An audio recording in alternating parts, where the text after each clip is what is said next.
If anyone out there is wondering, I'll get back to Mrs. Maisel soon, as I'll never run out of stuff to talk about there. Well, until I run out of episodes anyway. My name, well, it's A. Rolf. Is that the first name? Jawohl, that's it. Not very common. A. Rolf. And your last name? Hitler. Good.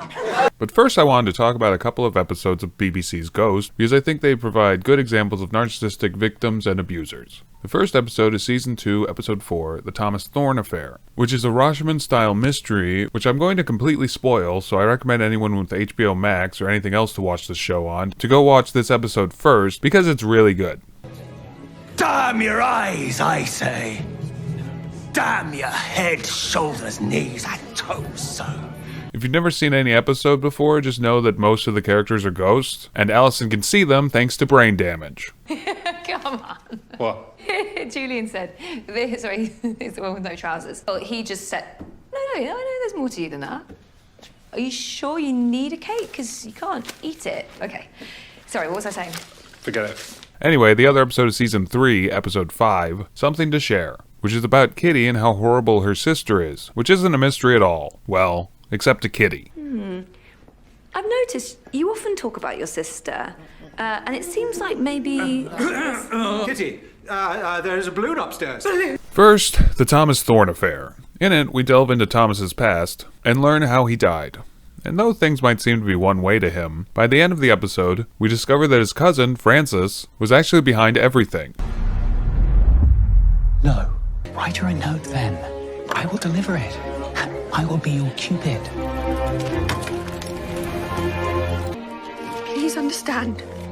I do not love you. Thomas Thorne.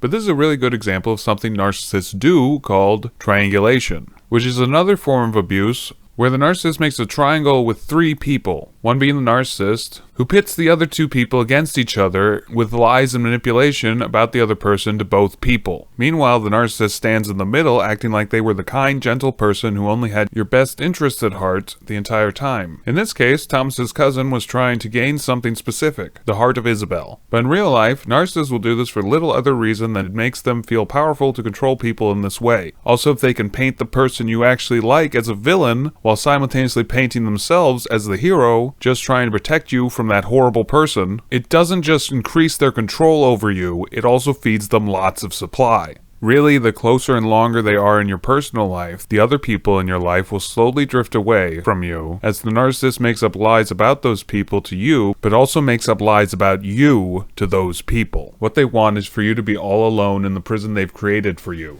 completely dependent on them for everything, with your sole purpose being to feed them supply. The example here shows Thomas's cousin writing fake letters to both Thomas and Isabel, where in actuality they both like each other very much and want to pursue a relationship together. Francis forges 2 letters from each other that both tell the other that they don't like one another anymore. He's stabbing both people in the back simultaneously, all the while looking like the angelic friend in both people's eyes. He essentially does it again when he tricks Thomas into dueling this decorated army guy, and a 3rd time when he tells him the wrong number of paces in the duel. All this to steal a woman out from under his cousin and get Thomas out of the way in the process. Though people with NPD typically won't kill people, they will quickly discard anyone they consider poor supply. And, just so you know, every single narcissist feels entitled to steal your spouse or partner, or cheat on you if they are your spouse or partner. You really can't trust them at all. Got a little sidetracked there, but this is a great example of triangulation, and shows just what kind of things narcissists might do to pit people against each other. Though people don't communicate with letters anymore, the narcissist will basically do anything they have to in order to convince their victims that everyone hates them except for the narcissist. Don't worry though. The narcissist definitely hates them. I've read this is one of the favorite ways for narcissists to manipulate others. It makes them feel like both these people are fighting over them. But really making others look bad while making themselves look good is just the name of the game for people with NPD. Anyway, that's all I had to say about that. That's all I have to say about that.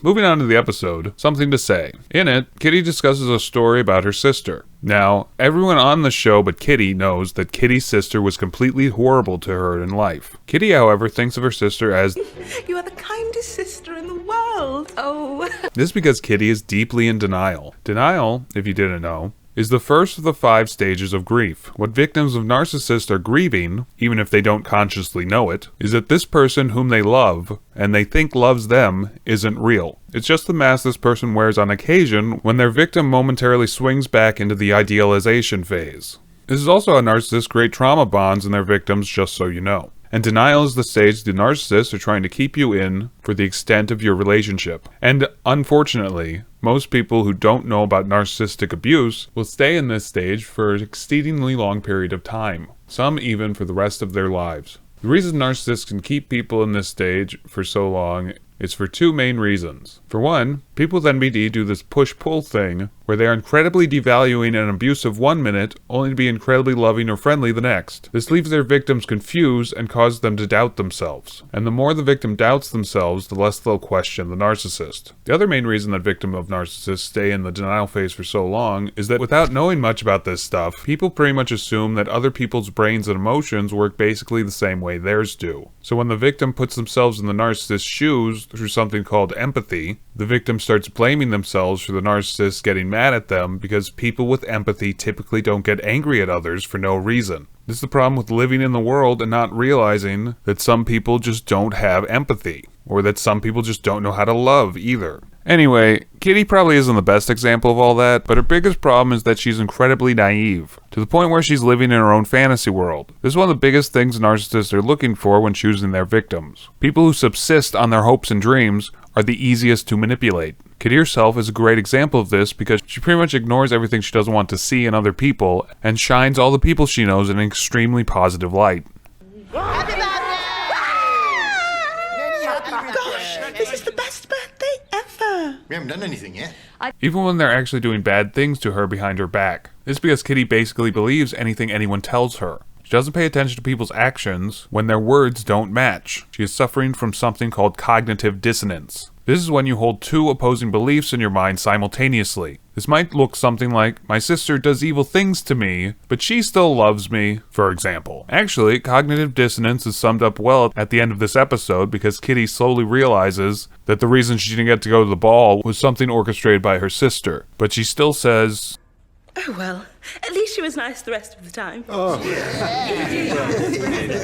okay, that's all for now. I've been a little sporadic doing these lately, but I'll try to get one out every week from now on. Maybe quicker if I work harder. So like and subscribe if it pleases you, and tune in next time when I get back to Mrs. Maisel, probably.